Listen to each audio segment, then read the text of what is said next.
Hello, my name is Mary Smock. I'm a nurse manager in an orthopedic unit. Today I will present a remote collaboration and evidence-based care video for Capella University, course number NHS FPX 4030. To demonstrate proficiency, I will complete these competencies from the Capella site. Competency 2, analyze the relevance and potential effectiveness of evidence when making a decision. Competency 3, apply an evidence-based practice model to address a practice issue. Competency 4, plan care based on the best available evidence. Competency 5, apply professional, scholarly communication strategies to lead practice changes based on evidence. The case study, gender dysphoria. This patient for the case study is a 25-year-old transgender male who will be referred to as Ryan. Ryan lives in a rural area and has limited access to health care. Based on an evaluation of behavioral health with his healthcare provider, Ryan was diagnosed with gender dysphoria.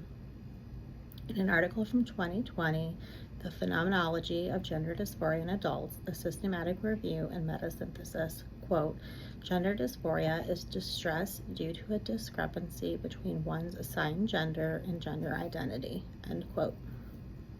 Ryan has expressed interest to his healthcare provider that he would like to investigate hormonal and surgical treatment for gender dysphoria. Dr. Smith, Ryan's healthcare provider, has collaborated remotely with an experienced team to assess Ryan's diagnosis of gender dysphoria and treatment plan. The collaborative partners included Dr. Smith, a mental health professional, an endocrinologist, a nurse, and a surgeon. Dr. Smith informed the team of his assessment of Ryan and his proposed treatment plan, but asked for their input and collaboration. The team collaboratively agreed that a more in-depth evaluation would exclude other conditions.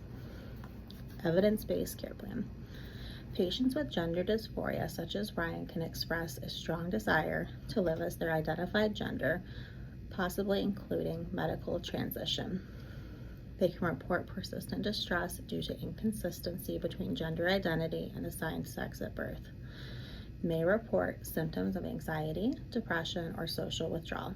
They may also express concerns about family or friend acceptance, workplace discrimination, or social stigma. The goals or expected outcomes include psychosocial well-being, gender affirmation, mental health stability, social and legal support, and informed decision-making. To provide psychosocial support for Ryan, gender-affirming counseling could be helpful to reduce distress and help with coping strategies. Providing referrals to gender-affirming healthcare providers will help ensure optimal patient outcomes.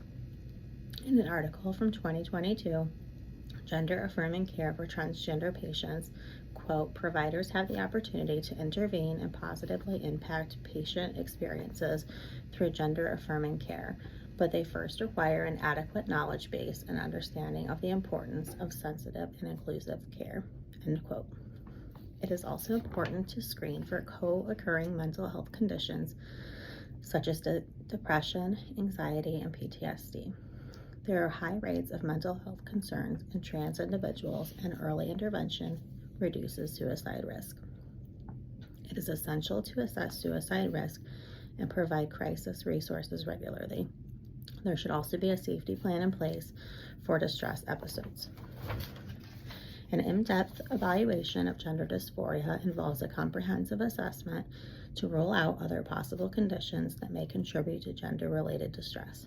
This includes a mental health evaluation to screen for psychiatric conditions such as depression, anxiety, obsessive compulsive disorder, PTSD, or personality disorders. An endocrinological and medical evaluation should be completed to evaluate for hormonal imbalances or endocrine disorders. Differential diagnosis considerations include body dysmorphic disorder, schizophrenia, dissociative disorder, and personality disorders. Evidence-based practice model. A structured approach, such as the Iowa model of evidence-based practice, is highly effective for addressing gender dysphoria using an evidence-based practice model. This model emphasizes problem identification, evidence review, and applying practice-based changes based on solid evidence. It involves identifying the clinical issue, which is that many issues with gender dysphoria experience delays in accessing comprehensive, affirming care. Next, develop a clear question about the most effective intervention for treating gender dysphoria, such as, quote, what are the most evidence-based interventions for supporting gender diverse individuals, end quote. Then, an interdisciplinary team that may include mental health providers, endocrinologists, nurses, social workers, and patient advocates will be formed. The next step would be to conduct a comprehensive search of the literature on gender dysphoria care, focusing on evidence-based guidelines and standards of care. It is also important to review patient satisfaction and quality of life outcomes. Then pilot the practice change, developing and implementing a project such as interdisciplinary care meetings and training sessions to build provider competencies in gender-affirming care. The pilot should be set over a period of 6 months to evaluate the outcome. Data can be collected and analyzed to identify areas for further refinement.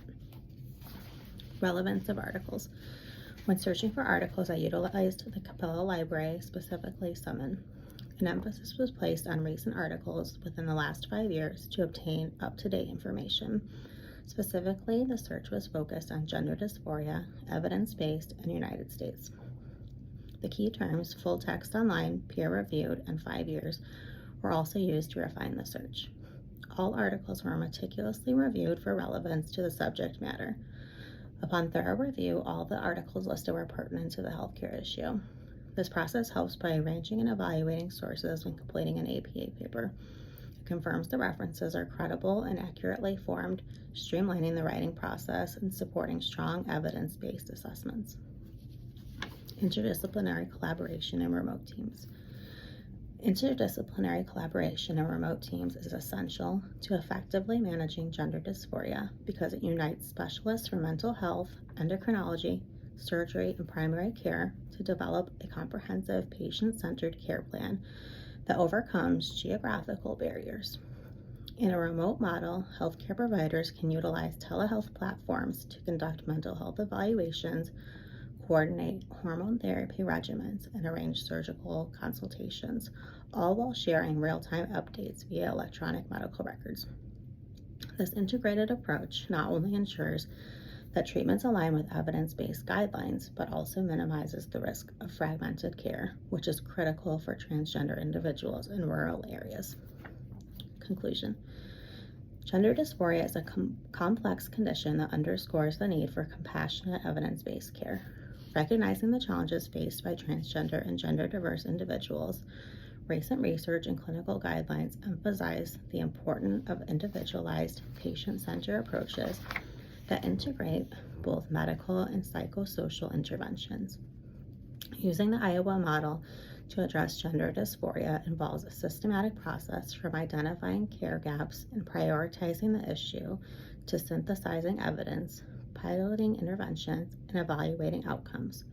This approach not only ensures that care is grounded in the latest research, but also tailors interventions to meet the unique needs and preferences of patients with gender dysphoria.